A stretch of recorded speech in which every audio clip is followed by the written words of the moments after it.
Bismillahirrahmanirrahim.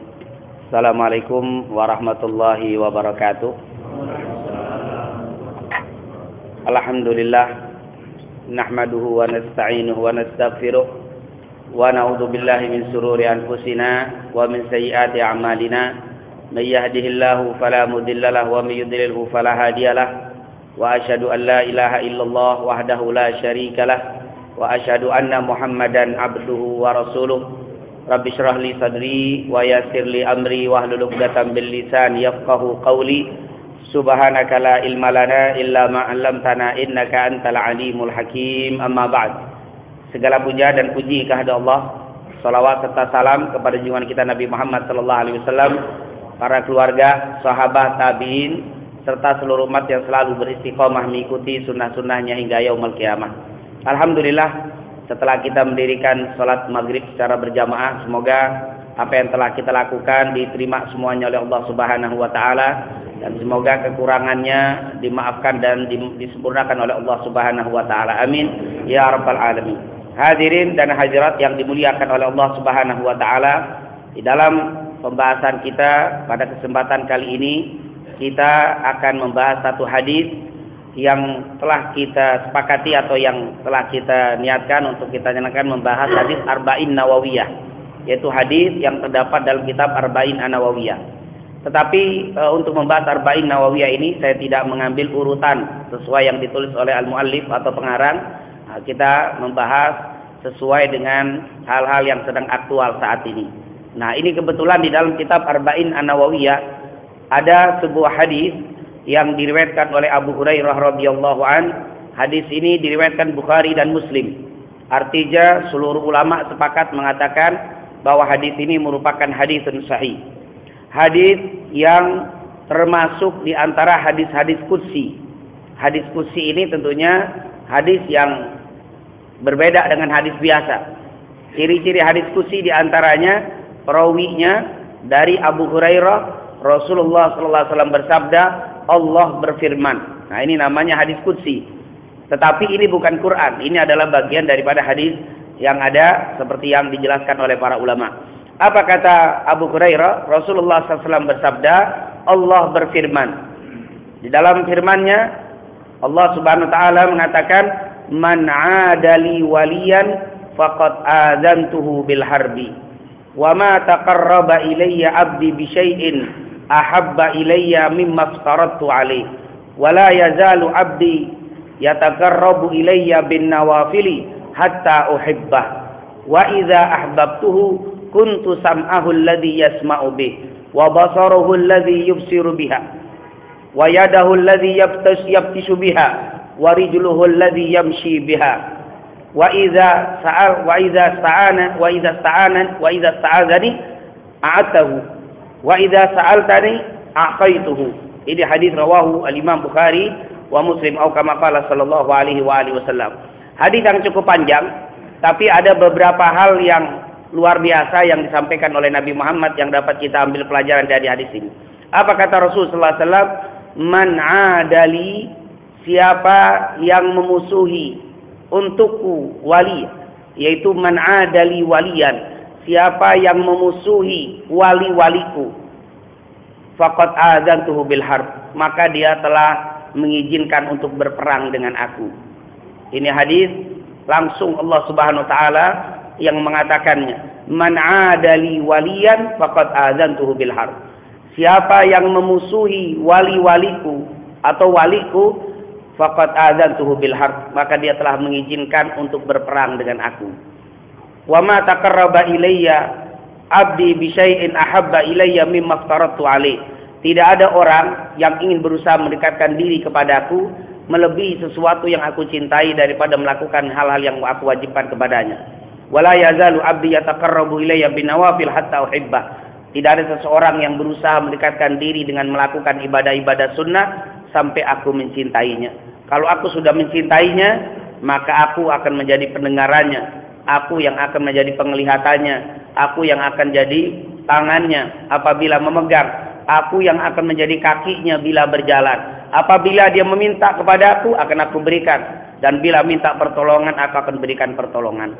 Hadis yang cukup panjang dan penjelasan ulama yang luar biasa. Nah, di dalam hadis ini ada beberapa hikmah pelajaran yang dapat kita petik. Yang pertama, Allah Subhanahu wa taala menekankan adanya para kekasihnya. Ternyata hidup ini yang kita lakukan saat ini, di antara kita, di antara umat Nabi Muhammad ini ada para kekasihnya Allah. Siapa itu? Al-Imam Syafi'i dan Imam Abu Hanifah ketika menjelaskan hadis ini dikatakan yang dimaksud man adali waliyan faqad adantu bil harb. Siapa yang memusuhi kekasihku, dia telah mengizinkan untuk berperang denganku. Kekasih Allah di situ maksudnya adalah para ulama. Al-Imam Syafi'i dan Imam Abu Hanifah mengatakan yang dimaksud wali di sini ulama.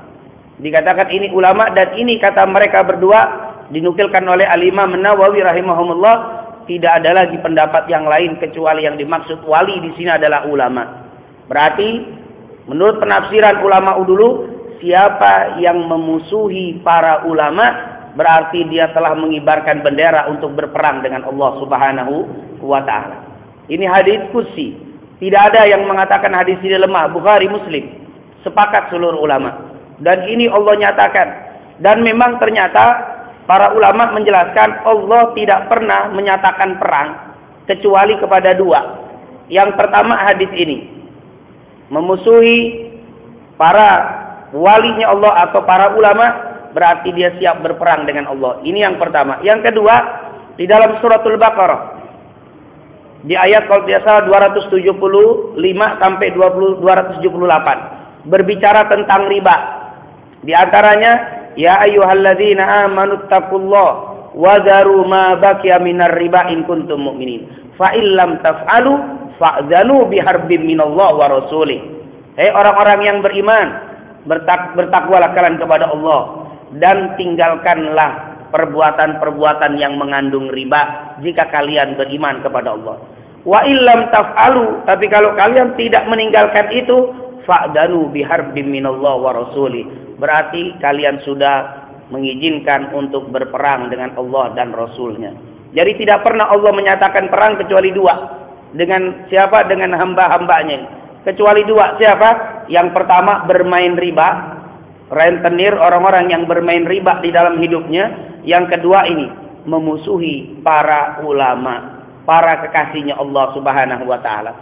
Kenapa begitu murkanya, begitu marahnya Allah ketika ada orang yang memusuhi para ulama, para kekasihnya Allah? Karena memang ulama ini kita tahu kedudukannya. Cukup banyak ayat dan hadis yang menjelaskan keistimewaan ulama. Coba kita lihat di dalam surat Al-Mujadilah di ayat yang ke-11. Allah katakan, yarfa'illahu alladhina amanu minkum walladhina utul ilma darajat.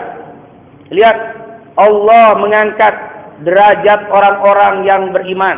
Jadi kita yang beriman kepada Allah diangkat tinggi oleh Allah derajat kita. Tapi Allah lebihkan, selain orang yang beriman ditinggikan, orang-orang yang berilmu. Yarfa'illahu alladhina amanu minkum walladzina utul ilma darajat. Dan orang yang mempunyai ilmu ditinggikan beberapa derajat lebih tinggi daripada orang yang beriman. Ini luar biasa. Dikatakan orang beriman itu tinggi derajatnya. Oleh karena itu kita dilarang minder, kecil hati, minder terhadap orang-orang kafir. Sebesar apapun yang mereka miliki kedudukannya, setinggi apapun jabatan mereka, sebanyak harta apapun yang mereka miliki, tidak boleh seorang muslim minder terhadap orang non-Islam. Kenapa? Karena kita ditinggikan derajatnya oleh Allah Subhanahu wa taala. Di sini derajat, ditinggikan derajat kita. Tapi orang yang berilmu, ulama, ditinggikan derajat di atas orang mukmin beberapa derajat. Abdullah bin Abbas radhiyallahu anhuma ketika menjelaskan kata-kata derajat, beberapa derajat, di sini beliau katakan bukan satu derajat, tapi derajat. Ini artinya apa? beberapa derajat